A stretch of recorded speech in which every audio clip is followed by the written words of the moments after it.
பச்சை தண்ணி கூட கொடுக்க கூடாதுன்னு அவனை ஊரை விட்டு ஒதுக்கி வச்சிருக்கிறேன்.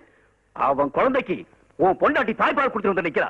டேடே, என் பொண்டாட்டி யார? உன் தங்கச்சி தானே? யாரா இருந்தனையா? யாரா இருந்தா என்ன? என் தீர்ப்புக்கு என்ன மரியாதை இருக்கு? இனி இந்த ஊரை ஒரு நாய் மதிக்குமா என்ன? என்னடா பொல்லாத தீர்ப்பு? நீ என்ன பெரிய ஹைகோர்ட் ஜட்ஜா? காலம் எவ்வளவு வேகமா மாறிட்டு இருக்கு, அதை புரிஞ்சுக்காம பழைய பஞ்சாங்கத்தையே பாடிட்டு இருக்கீங்களே. முதல்ல உங்க மாதிரி ஆளுங்களை தீ வச்சு கொளுத்தணும். அப்பதான் இந்த கட்ட பஞ்சாயத்து குட்ட பஞ்சாயத்தெல்லாம் ஒழியும். மச்சான், நீ அதிகமா பேசுற.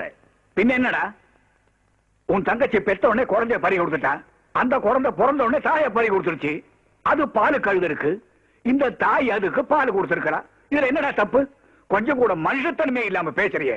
எப்போ என் மான மரியாதையை கெடுத்தீங்களோ, இனிமே அண்ணன் தங்கச்சி மாம மச்சாங்கிற உறவெல்லாம் அத்து போச்சு. அத நான் எப்பவோ முடிவு பண்ணிட்டேன்.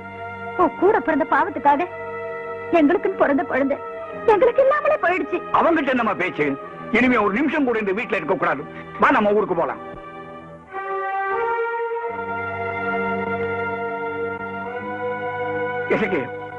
ஐயா, என்னால இருக்கே உங்க சொந்த பந்தத்துக்குள்ள சண்டை.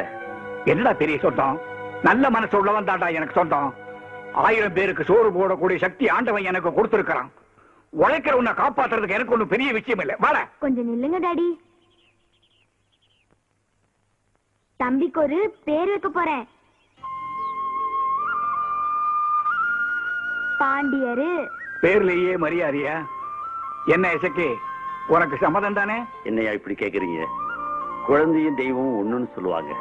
தெய்வாதீனமா எங்க குலதெய்வத்து பேரையே வச்சிருக்கு. பெரியவங்க நீங்க. இந்த பாண்டியரை வாழ்த்துங்க ஐயா.